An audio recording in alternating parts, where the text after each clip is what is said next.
الحمد لله رب العالمين والصلاة والسلام على رسوله الكريم أما بعد فأعوذ بالله من الشيطان الرجيم بسم الله الرحمن الرحيم ذلك اليوم الحق فمن شاء اتخذ إلى ربه مآبا إنا أنذرناكم عذابا قريبا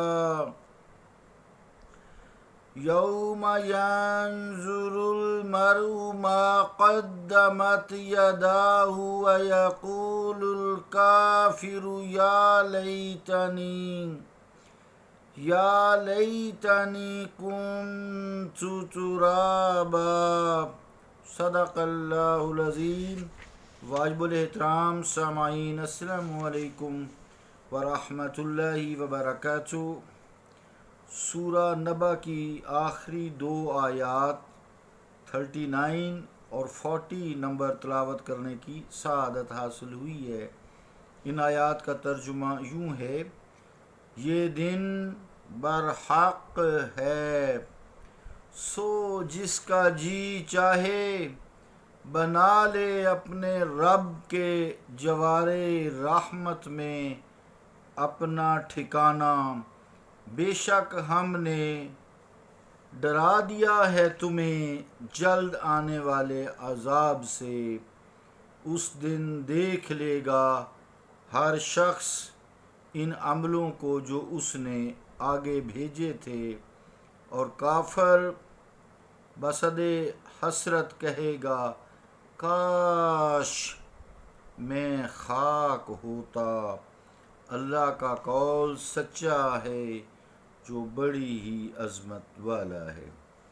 عزیزان گرامی قدر، 39 نمبر جو آیت ہے، ذالک الیوم الحق، تو یوم الحق سے مراد قیامت کا دن ہے۔ قرآن پاک کی 114 سورتیں ہیں اور 30 پارے ہیں۔ ان میں 30 پاروں میں اور 114 سورتوں میں 3 مضمون بیان ہوئے ہیں مختلف زاویوں سے۔ ایک توحید، دوسرا رسالت، تیسرا قیامت، جسے یہاں ذالک الیوم الحق فرمایا گیا ہے، یعنی قیامت کا دن حق ہے۔ مختلف زاویوں سے سمجھایا گیا توحید کو، رسالت کو۔ یہاں قیامت کے بارے میں گفتگو ہوئی ہے۔ جب کوئی شخص بالغیب ایمان لے آتا ہے کہ اللہ تعالیٰ کی ذات و صفات میں کوئی شریک نہیں، پھر سارے انبیاء پر ایمان لے آتا ہے، پھر قیامت پر ایمان لے آتا ہے، پھر کتابوں پر ایمان لے آتا ہے، سب کتابوں پر، پھر تمام فرشتوں پر ایمان لے آتا ہے۔ یہ 5 چیزیں ہو گئیں تمام امتوں کے لیے، اور ہماری امت کے لیے خصوصی طور پر عقیدہ ختم نبوت کہ آپ اللہ تعالیٰ کے آخری رسول ہیں صلی اللہ علیہ وآلہ وسلم، تو وہ دارۂ اسلام میں داخل ہو جاتا ہے۔ توحید و رسالت کی اہمیت کے بعد یہاں آپ قیامت کا تذکرہ ہے۔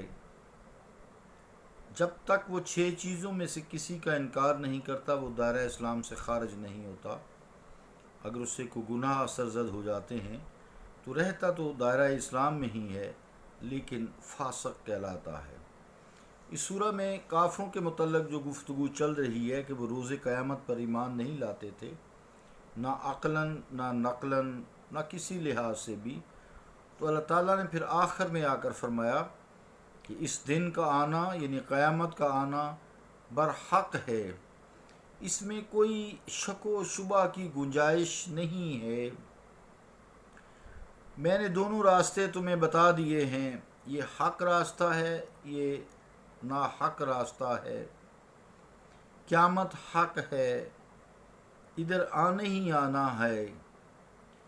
تو جس کا اب جی چاہے آج اس راستہ پر چل نکلے جو اس کو اس کے رب کی طرف لے جاتا ہے، یعنی قیامت کا دن رب کی طرف لے جاتا ہے، مآبہ ہے۔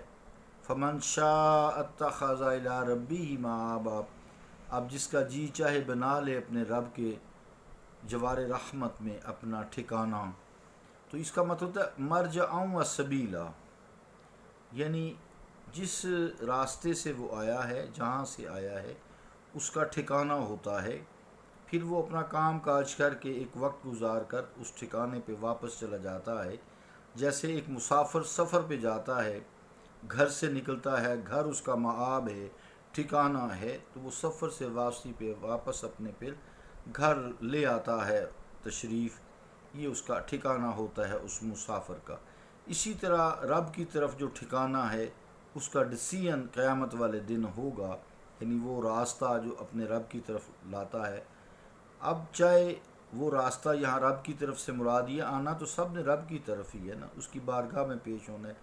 مراد سیدھے راستے سے آؤ گے تو وہ تمہیں اپنے رب کے جوار رحمت میں لائے گا، آنا تم نے وہی ہے۔ اگر الٹے راستے سے آؤ گے تو وہ جہنم کا راستہ ہے۔ یہ رب کا راستہ جو سیدھا ہے، اہدنا الصراط المستقیم ہے، یہ تو سیدھا جنت میں جاتا ہے، اپنے رب کے حضور لے جاتا ہے جہاں اس کی رحمت ہی رحمت برستی ہے۔ آگے جو آیت نمبر 39 کے بعد 40 نمبر آیت ہے، اس میں کفار کے جتنے بھی اعمال ہیں ان کا کچا چٹھا ان کے سامنے کھول کر رکھ دیا گیا۔ اللہ کریم فرما رہا اس وقت سارے نشے، جب قیامت قائم ہوگی سارے نشے ہرن ہو جائیں گے، ساری نخوتیں تمہاری خاک میں مل جائیں گی۔ بسد حسرت و یاس کافر کہے گا کاش میں مٹی ہوتا، میں مٹی میں مل کر ختم ہو گیا ہوتا اور مجھے یہ روز آج دیکھنا نہ پڑتا۔ عزیزان گرامی قدر، بعض علماء خیر نے الکافر سے مراد ابلیس بھی لیا ہے۔ ابا واستکبر وکان من الکافرین، یہ انکاری ہوا، تکبر کیا اور کافروں میں سے ہو گیا۔ تو یہاں جو کافر سے مراد ہے وَيَقُولُ الْكَافِرُ، تو یہاں انہوں نے مراد ابلیس لیا ہے۔ اس روز جب اولاد آدم کے نیکوکاروں کی یہ عزت افزائیاں دیکھے گا تو ابلیس کہے گا کہ کاش آگ سے مجھے پیدا نہ کیا جاتا اور اس کی وجہ سے میں مغرور ہو کر گمراہ نہ ہوتا۔ آگ اوپر اٹھتی ہے نا، مغرور ہوتی ہے، طغیانی کرتی ہے، سرکشی کرتی ہے۔ زمین آپ اوپر بھی پھینکے، مٹی جو ہوتی ہے تو یہ نیچے ہی آتی ہے، اس میں عاجزی ہوتی ہے۔ تو وہ کہے گا کہ کاش مجھے آگ سے تخلیق نہ کیا گیا ہوتا، مجھے مٹی سے تخلیق کیا گیا ہوتا، میں اپنے رب کے حضور بجائے آگ کی طرح طغیانی سرکشی اور نخوت غرور نہ کرتا، مٹی کی طرح میں عجز و انکساری اختیار کرتا اور آج اس رسوائی سے میں دو چار نہ ہوتا۔ سبحان ذی الملک والملکوت، سبحان ذی العزت والہیبت والکبریاء والجبروت، سبحان الملک الحی الذی لا یموت، سبوح قدوس ربنا ورب الملائکہ والروح، لا الہ الا انت سبحانک انی کنت من الظالمین، فاطر السماوات والارض انت ولی فی الدنیا والآخرہ، توفنی مسلما والحقنی بالصالحین، وارزقنی مرافقۃ حبیبک الکرمی، حبیبک المکرم فی الدنیا والآخرہ، اللہم صلی وسلم وبارک علی شفیع المذنبین قائد الغر المحجلین وعلی آلہ الطاہرین واصحابہ المکرمین وعلی سائر امتہ اجمعین۔